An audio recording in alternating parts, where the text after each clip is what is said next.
जय जगन्नाथ। राधे श्रीकृष्ण। जन्मर मृत्यु पर्यंत एक रहस्यमय कथा चलतु जानिबा गरुड़ पुराणरू। यही पुराण श्रवण करने द्वारा ए जीवन में जेते मध्य पाप कर्म करिथाओ ना कहीं क्षणकर नष्ट घटिब। कहीं गरुड़ पुराण अत्यधिक पवित्र कथा। जहाँ भी किछि लुचि रही एही पवित्र को आपण माने जदि न पढ़ी सुधा जदि श्रवण करुछंती ताहाले जेते मध्य पाप करिथिब पापर दंड मध्य आपण को भोगिबाकू पड़िबो। जेहेतु 84 दंड को आपण भोगिबाकू पड़िबो, सेही 84 दंड आपण पई सबुदिन पई शेष हेबो। सेथिपई आपण निहाती भावरे मनुष्य जीवन धारणा करिबा मात्रे निहाती भावरे केवल गोटे थर हेउ एही गरुड़ पुराण को निज कर्णरे संपूर्ण भावरे श्रवण करंतु। एही गरुड़ पुराण एक पवित्र कहीं जदि कौनसी भुवन रे कहार जदि मृत्युवरण घटी सेही मृत शरीर को जेकोसी व्यक्ति जदि स्पर्श करिछंती सेही व्यक्ति गण सेते दिन पर्यंत पवित्र होई न थाए जे पर्यंत ताके गरुड़ पुराण को निजे निज कर्णरे श्रवण न करिछंती।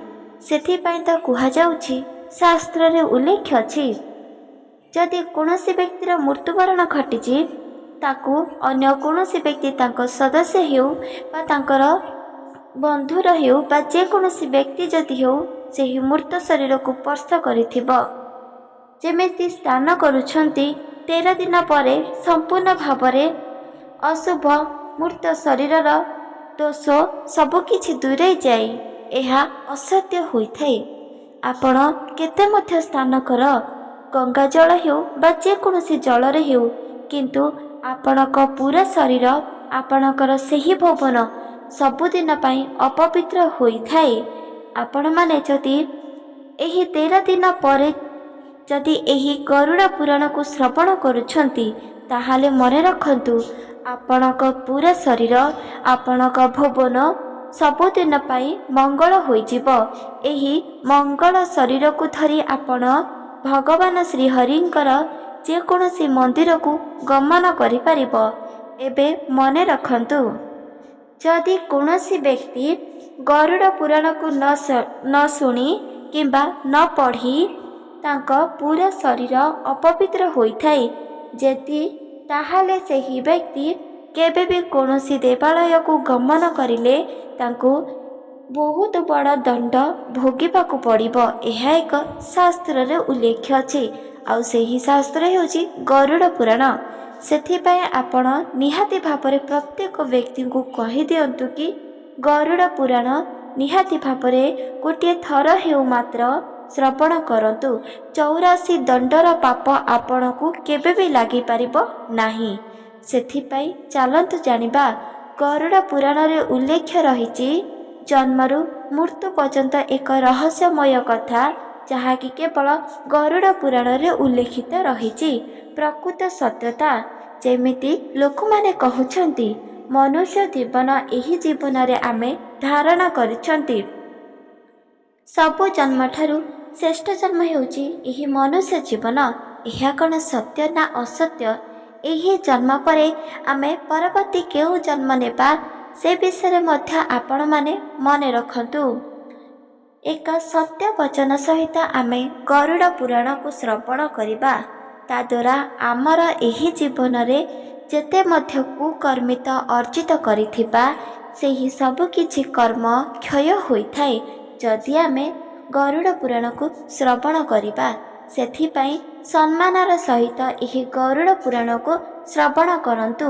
गोटे मात्र कथा को सदा सर्वदा मने रखंतु आपणक पूरा शरीर को पवित्र करिथिबा एक पुराण सेही पुराण हेउचे गरुड़ पुराण। अत्यधिक पवित्र रहिछि काहेकिना भगवान श्री हरि स्वयं गरुड़ पुराण विषय उल्लेखित करिछंती केवल आउ केवल मनुष्य मानक पाई। जदि एही गरुड़ पुराण सत्यता होई नथंता ताहाले तो एही मनुष्य जीवन धारण करिथिबा प्रत्येक व्यक्ति तो पाप परे पापरे पीड़ित होइथिबे आ पाप परे पाप ही करि चलिथिबे। सेथिपई चलतु जानिबा सत्य वचन सहित। ଯେତେବେଳେ ଗରୁଡ଼ ପକ୍ଷୀ ସ୍ୱୟଂ ଭଗବାନ ଶ୍ରୀକୃଷ୍ଣକୁ ପଚାରୁଛନ୍ତି, ହେ ପ୍ରଭୁ, ଜନ୍ମର ପ୍ରକୃତ ରହସ୍ୟମୟ କଥା ଆପଣଙ୍କ ମୁଖରୁ ଶୁଣିବାକୁ ଚାହୁଁଛି। ତାଦ୍ୱାରା ମୋ ନିଜ ମନ ବହୁତ ଶାନ୍ତି ପାଇବ। ପ୍ରଶ୍ନର ଉତ୍ତର ଶୁଣିବା କ୍ଷଣି ମନରେ ଆଉ ନିଜ ଇନ୍ଦ୍ରିୟ ମଧ୍ୟ ଶାନ୍ତି ପାଇଥାଏ। ଠିକ୍ ସେପରିକା ମୋତେ ଶାନ୍ତିର ଅନୁଭବ ଦିଅନ୍ତୁ ପ୍ରଭୁ।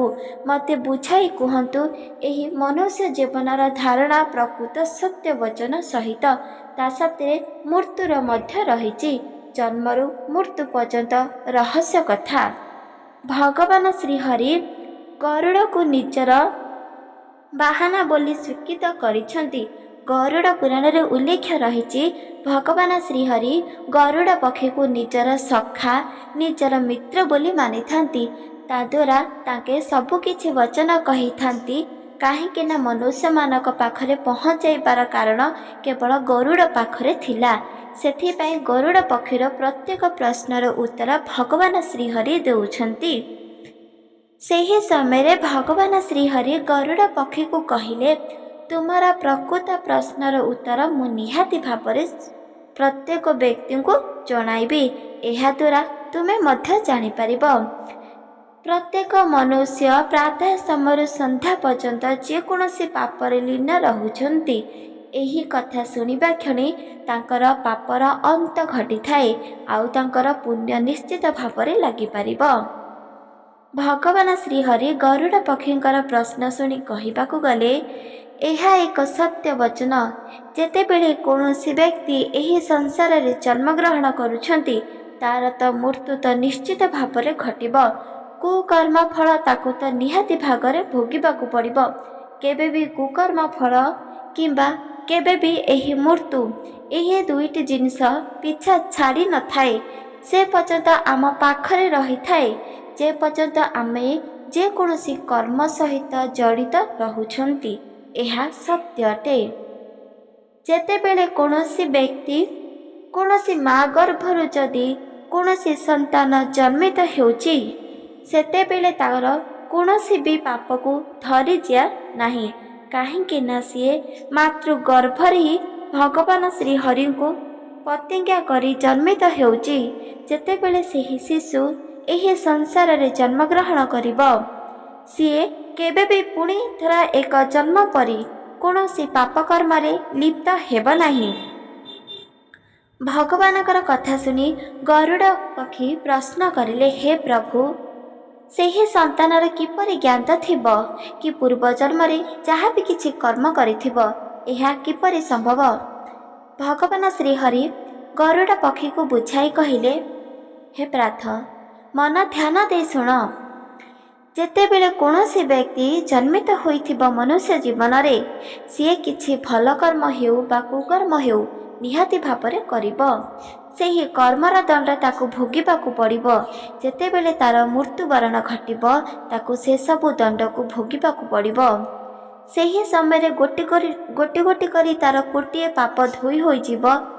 ଯେତେବେଳେ ସେ ପୁଣି ଥରେ ଏକ ମଣିଷ ଜନ୍ମିତ ହେବ, ଆଉ ସେହି ମନୁଷ୍ୟ ଯେତେବେଳେ ମା ଗର୍ଭରେ ବାସ କରିଥିବ, ସେହି ସମୟରେ ଭଗବାନଙ୍କୁ ପ୍ରାର୍ଥନା କରୁଥିବ, ହେ ପ୍ରଭୁ, କାହିଁକି ନା ତାର ପୂର୍ବ ଜନ୍ମରେ ଯେକୌଣସି କୁକର୍ମ ଫଳ ଆଉ ଦଣ୍ଡ ମଧ୍ୟ ସବୁକିଛି ଜ୍ଞାତ ରହିଥିବ।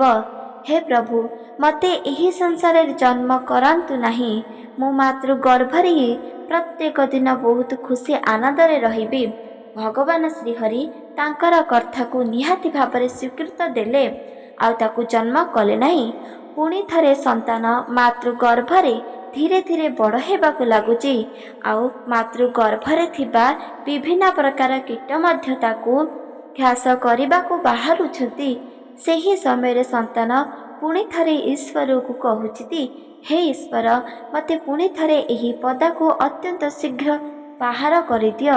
କାହିଁକି ନା ଏହି ଦୁନିଆକୁ ମୁଁ ସର୍ବପ୍ରଥମେ ଦେଖିବା ମାତ୍ରେ କେବଳ ଭଗବାନ ଶ୍ରୀ ଆପଣଙ୍କର ନାମକୁ ହିଁ ଜପ କରିବି, ଆଉ କୌଣସି ବି ପାପକର୍ମ କରିବି ନାହିଁ। ଯେତେବେଳେ ଏହା କଥା ଶୁଣି ମୁଁ ଅତ୍ୟଧିକ ଖୁସି ହେଉଛି, ଆଉ ସେହି ସନ୍ତାନକୁ ଅତ୍ୟନ୍ତ ଶୀଘ୍ର ମାତୃ ଗର୍ଭରୁ ବାହାରକୁ କରୁଛି। ସିଏ ଏହି ଦୁନିଆକୁ ଦେଖୁଛି ସତ, କିନ୍ତୁ धीरे धीरे करी सी बड़ ହେଲା पर्यंत तार संपूर्ण भाव पूर्व जन्मर जेकोसी कुकर्म फल को सी भूली जाऊँगी। जेतेबेले सी 3 वर्ष होइजिब संपूर्ण भाव तार पाप कर्म को सी भूलीजिब, पूर्व जन्मर कुकर्म को भूलीजिब, दंड विधान सबकि सी संपूर्ण भाव भूलीजिब। पुणी थरे सी पाप कर्म निहाती भाव करिब कि पूर्ण कर्म करिब ताकू ही तो भोगिबाकू पड़िब। यह एक जन्मर रहस्य कथा। जन्म प्रत्येक मनुष्य नेबे सत तांकर मृत्यु रही। कौन से मनुष्य इच्छित करी सुद्धा ताके मृत्यु को आपणाई पारुना। मु प्रत्येक मनुष्य को जीवन धारण करने को सुजोग देइछि, तांको आशीर्वाद करुछि। आपण माने मन रखंतु, जदि आमे समस्ते गोटे मनुष्य जीवन धारण करिछंती एहा किपरि संभव चलतु जानिबा। जेतेबेले आपण कोनोसी मंदिर को गमन करुछंती, पूजारी आपणकर भोग को पूजा करिब भगवान मूर्ति बा फोटो पाखरे, तापरे जहाँ भी किछि बळखा होइथिबो भोग आपण को फेरस्त करिब। ठीक से परिका आमे हेउछंती भगवान श्री भोगर आशीर्वादर जन्मित। सेही भोगर आशीर्वाद जन्मित होई आमे किपरि पाप करिबा। आमको ज्ञाता नथिला। आमे जेतेबेले छोटरू बड़ होइछंती कि आमे केउ नाम को जप करिबा, केउठी सत्य आउ केउठी अधर्म अटे, केउठी धर्म अटे आउ केउठी मिथ्या अटे, सबकिछि आमको एबे ही ज्ञात हेउची। ताहाले एबे ठारू आपण भगवान श्री हरिंकर नाम नै संगे संगे कौनसी भी पाप कर्म ले लिप्त हुअंतु नहीं। ता द्वारा भगवान को मध्य आपण प्राप्त करि परिबो, एहा सत्य अटे। पुणी थरे गरुड़ पक्षी भगवान श्री हरि को पचारुछंती, हे प्रभु मोर प्रश्न आपणक पाखरे रहिछि। जेतेबेले कौनसी व्यक्तिर मृत्युवरण घटुछि सेही मृत्युर रहस्य मध्य मते कुहतु। जेतेबेले से जन्म हेउछि एही रहस्य मते कहिल, किंतु मृत्युर रहस्य मध्य मते कुहतु। गरुड़कर एही कथा सुनी भगवान श्रीकृष्ण कहबाकू लगुछंती, हे गरुड़ तुमे मन ध्यान दे सुन प्रकृत सत्य वचन। जेकोसी भी मानव जेकोसी व्यक्ति जदि एही गरुड़ पुराण कथा मन ध्यान दे सुनिब, 84 दंड ताकू केबे भी भोगिबाकू पड़िबो नाही। एहा मोर एक आशीर्वाद अटे। सेथिपाई प्रत्येक मनुष्य माने एहाकू निहाती भावरे श्रवण करिबाकू पड़िबो। जेतेबेले कौनसी व्यक्तिर मृत्युवरण हेबाकू थिबो, कौनसी व्यक्ति एही संसार रे चाहिबे नाही कि तांकू मृत्यु दंड आसु, किंतु मनुष्य जीवन जदि प्रत्येक मनुष्य धारण करिछंती, ताके जेतेबेले मातृ गर्भरे जन्मित हेउथिले ताको माँ तांकू जन्म कला बेले जेतिकी कष्ट पाइथिबे, जेतिकी जंत्रणा सही तांको संतान को जन्मित करिथिबे, ताठू 10 गुण रे अधिक मृत्यु हेला बेले सेतिकी दंड भोगिबाकू पड़िबो। एहा सत्य अटे। गरुड़ पक्षी यह शुणी आश्चर्य हो गले आउ कहबाकू लगे, हे प्रभु जदि कौनसी व्यक्ति माँ गर्भरु जन्मित हेउची ता माँ को जेते भी मध्य कष्ट लगुची, दुख लगुच और जंत्रणा सहिबाकू पड़ुची, ताहाले मृत्यु घटला बेले काहेकि प्रत्येक व्यक्ति को एते कष्ट लागिबो। मृत्यु तो आपे आपे आसीजिबो, आपे आपे आम शरीर आत्मा बाहरी पड़िबो, ताहाले आमको एते कष्ट काहेकि लागिबो। सेतेबेले भगवान श्री हरि कहउछंती, एहा एक असत्य अटे। मृत्यु केबे भी आपे आपे आसी न थाए। मृत्यु आसी थाए सत, किंतु आत्मा एही शरीर को छाड़िबा बिल्कुल भी संभव होई न थाए। आउ सेतिकी ताकू दंड कष्ट सहित सह्य करिबाकू पड़िबो, ताहाले जाई तार एही पुराणा शरीर को छाड़ी पुणी एक नूतन शरीर को सी धारण करि परिबो। आत्मार केबे भी मृत्यु नहीं। शरीरर बारंबार मृत्यु रही। शरीर जेते मध्य जन्म नेउथिबो तार सेते मध्य मृत्यु घटिथिबो। आत्मा बिल्कुल भी कौनसी घटना को मध्य ज्ञात रखि न थाए, काहेकि ना तार कौनसी भी कथा एबे पर्यंत ज्ञात होई न थाए। ଠିକ୍ ସେପରିକା ଯେତେ କଷ୍ଟ ସହି ଗୋଟିଏ ମା ନିଜ ଗର୍ଭରୁ ତାର ନିଜ ସନ୍ତାନକୁ ଜନ୍ମ ଦେଉଛି, ତାର 10 ଗୁଣ ଅଧିକ ତାର ସନ୍ତାନ ମୃତ୍ୟୁ କଲାବେଳେ ସେତିକି ଦଣ୍ଡ ଭୋଗିବାକୁ ପଡ଼ିବ।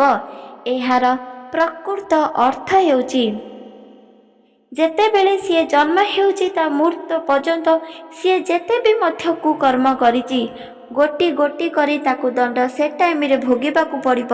ପୁଣି ଥରେ ତାର ଆତ୍ମାକୁ ଭୋଗିବାକୁ ପଡ଼ିବ। ଏହା ସତ୍ୟ ଅଟେ। ଗରୁଡ଼ ପକ୍ଷୀ ଏହା ଶୁଣି କହିବାକୁ ଲାଗିଲେ, ହେ ଭଗବାନ, ତାହେଲେ ଯଦି କୌଣସି ଋଷି ମହର୍ଷି ତପସ୍ୱୀମାନେ ଆପଣଙ୍କୁ ସନ୍ତୁଷ୍ଟ କରିଛନ୍ତି ପୂଜା ଆରାଧନା କରି, ହୋମ ଯଜ୍ଞ କରି, ତପସ୍ୟା ବଳରେ ହେଉ, ଜ୍ଞାନରେ ହେଉ କିମ୍ବା ବୁଦ୍ଧିରେ ହେଉ, ତାହେଲେ ସେହି ବ୍ୟକ୍ତିଙ୍କର ଯେତେବେଳେ ମୃତ୍ୟୁ ଘଟୁଛି ସେତେବେଳେ ତ ତାଙ୍କର କୌଣସି ବି କଷ୍ଟ ସହ୍ୟ କରିବାକୁ ପଡ଼ିନଥାଏ। ତାଙ୍କର ଆତ୍ମା ତାଙ୍କ ଶରୀରକୁ ଛାଡ଼ି ଅତ୍ୟନ୍ତ ଖୁସିରେ ଚାଲିଯିବ। କୌଣସି କଷ୍ଟ ତାକୁ ସହିବାକୁ ପଡ଼ିବ ନାହିଁ। ସେତେବେଳେ ଭଗବାନ କହିବାକୁ ଲାଗିଲେ, ଏହା ଏକ ମିଥ୍ୟା ଅଟେ।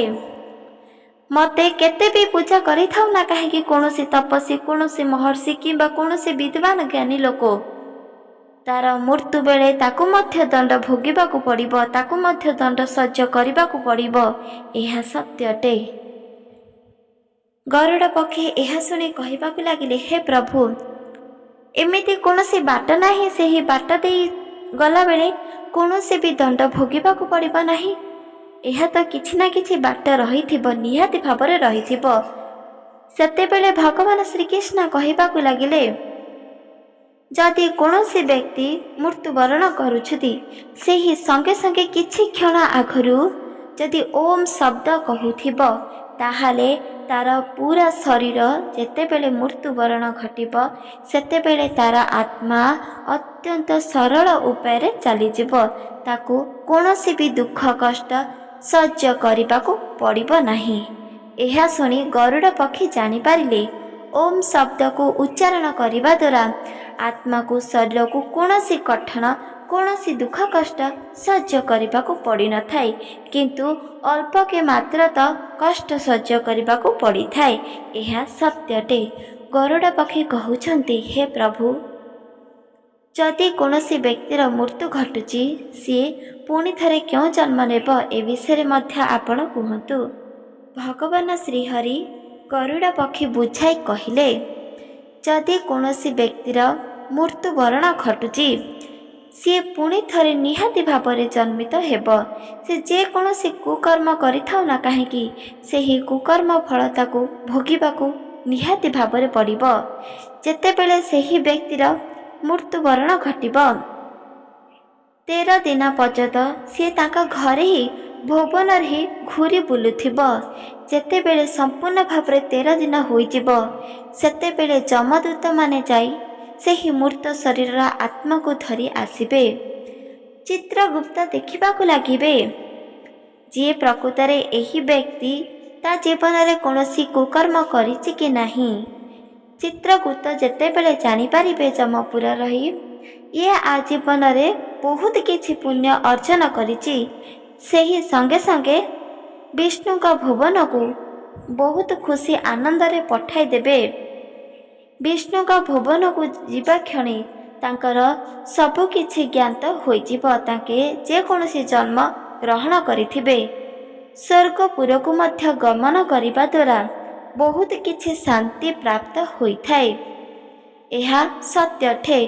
ବୈକୁଣ୍ଠପୁରକୁ ଯେକୌଣସି ବ୍ୟକ୍ତି ଯଦି ଆତ୍ମା ଗମନ କରୁଛି, ତାର ପୁଣି ଥରେ କୌଣସି ବି ଜୀବନ ନେଇ ଏହି ସଂସାରରେ ସିଏ ଜନ୍ମଗ୍ରହଣ କରିପାରିବ ନାହିଁ। ଯଦି ସେହି ବ୍ୟକ୍ତି ଏକ ପାପ କର୍ମ କରିଛି, ପାପ କର୍ମ କରିବା ସତ୍ତ୍ୱେ ତାଙ୍କୁ ବହୁତ କିଛି ଦଣ୍ଡ ଭୋଗିବାକୁ ପଡ଼ିଥାଏ।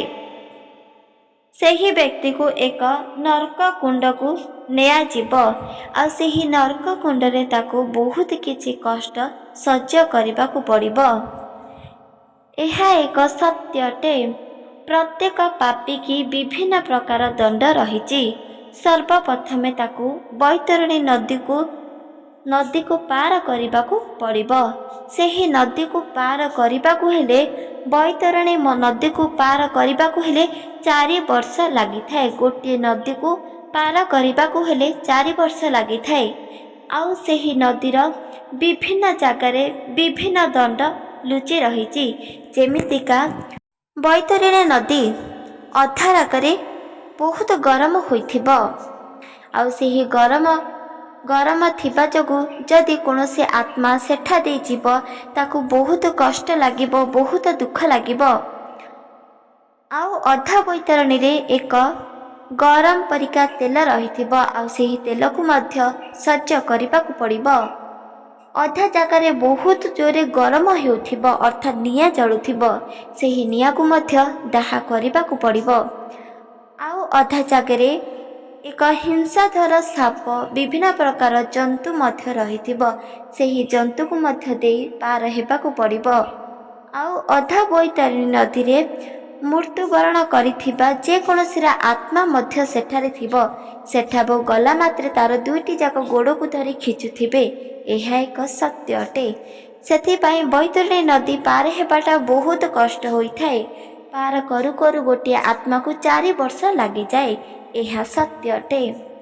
ସେହି ସମୟରେ ଗରୁଡ଼ ପକ୍ଷୀକୁ ପଚାରିଲେ, ହେ ପ୍ରଭୁ, ଏହି ବୈତରଣୀ ନଦୀକୁ ପାର କରିବା ପାଇଁ ଏମିତି କିଛି ସୁଯୋଗ ନାହିଁ? କେବଳ କାହିଁକି ଏହି 4 ବର୍ଷ ଦେଇ ଗତି କରିବାକୁ ପଡ଼ିବ ଏହି ବୈତରଣୀ ନଦୀ ପାର କରିବାକୁ କିଛି ନା କିଛି ରାସ୍ତା ନିହାତି ଭାବରେ ଥିବ। ସେହି ସମୟରେ ଭଗବାନ ଶ୍ରୀକୃଷ୍ଣ କହିବାକୁ ଲାଗିଲେ, ଏହି ଗରୁଡ଼ ପକ୍ଷୀ ମନ ଧ୍ୟାନ ଦେଇ ଶୁଣ। ଏହି ବୈତରଣୀ ନଦୀକୁ ପାର ହେବାକୁ ଚାହୁଁଥିଲେ କେବଳ ଗୋଟିଏ ଜିନିଷ ରହିଛି। ଆଉ ସେହି ଜିନିଷ ହେଉଛି ଗୋମାତା, ଯାହାକୁ ପ୍ରତ୍ୟେକ ମନୁଷ୍ୟ ମାନବମାନେ ମାତା ହିସାବରେ ପୂଜା କରୁଥିଲେ। ସେହି ମାତାକୁ ଯେକୌଣସି ବ୍ୟକ୍ତି ନିଜ ଘରର ମାତା ପରି, ନିଜ ଘରର ସଦସ୍ୟ ପରି ଯଦି ସେବା କରୁଥାନ୍ତି, ତାଙ୍କୁ ଖାଇବାକୁ ପିଇବାକୁ ବିଭିନ୍ନ ପ୍ରକାର ସେବା ସୁତର କରିଥାନ୍ତି, ତାହେଲେ ସେହି ଗୋମାତା ହିଁ ଏହି ବୈତରଣୀ ନଦୀଠାରୁ ତାକୁ ପାର କରିଦେବ। ଯେତେବେଳେ ସେହି ବ୍ୟକ୍ତିର ମୃତ୍ୟୁବରଣ ଘଟିବ, ସେହି ସମୟରେ ଗୋମାତା ମଧ୍ୟ ତା ସାଥିରେ ଆତ୍ମା ଆସିଯିବ। ଯେହେତୁ ଗୋମାତାର ଆତ୍ମା ରହିଛି, ଗୋମାତାକୁ ସିଏ ଜାବୁଡ଼ି ଧରି ତାର ଆତ୍ମା ବୈତରଣୀ ନଦୀ ଅତ୍ୟଧିକ ସହଜରେ ଗୋଟିଏ ମାସ ଦେଇ ସେ ପାର ହୋଇଯିବ। ଏହା ସତ୍ୟ ଅଟେ। ଭଗବାନ ଶ୍ରୀକୃଷ୍ଣଙ୍କର କଥା ଶୁଣି ଗରୁଡ଼ ପକ୍ଷୀ ଅତ୍ୟଧିକ ଖୁସି ହୋଇଗଲେ। ଆଉ କହିବାକୁ ଲାଗିଲେ, ହେ ପ୍ରଭୁ, ଆପଣଙ୍କର ଏହି କଥା ମୋତେ ଅତ୍ୟଧିକ ଶାନ୍ତି ଅନୁଭବ କରିଛି। ମୁଁ ଏହି ଶାନ୍ତିର କାରଣ ହେଉଛି ପ୍ରତ୍ୟେକ ମନୁଷ୍ୟ, ଯେକୌଣସି ବ୍ୟକ୍ତି ଯଦି ଏହାକୁ ନିଜ କର୍ଣ୍ଣରେ ଶ୍ରବଣ କରିବ, ତାହେଲେ ସିଏ କେତେ ମଧ୍ୟ ପାପ କରିଥାଉ ନା କାହିଁକି, 84ର ଦଣ୍ଡ ସିଏ କେବେ ବି ଭୋଗିବାକୁ ପଡ଼ିବ ନାହିଁ। ସେଥିପାଇଁ ପ୍ରତ୍ୟେକ ମନୁଷ୍ୟଙ୍କୁ କୁହାଯାଉଛି, ନିହାତି ଭାବରେ ଏହି ଗରୁଡ଼ ପୁରାଣକୁ ଶ୍ରବଣ କର। ଏ ଜନ୍ମରେ ନୁହଁ, ବରଂ ଜନ୍ମ ଜନ୍ମାନ୍ତର ଆପଣଙ୍କର କୌଣସି ବି ପାପ ଭୋଗିବାକୁ ପଡ଼ିବ ନାହିଁ।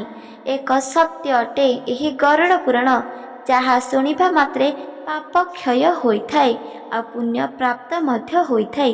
ନିହାତି ଭାବରେ ଏହି ଗରୁଡ଼ ପୁରାଣକୁ ସମ୍ମାନ ଦିଅନ୍ତୁ, ସତ୍ୟ ବୋଲି ମାନନ୍ତୁ।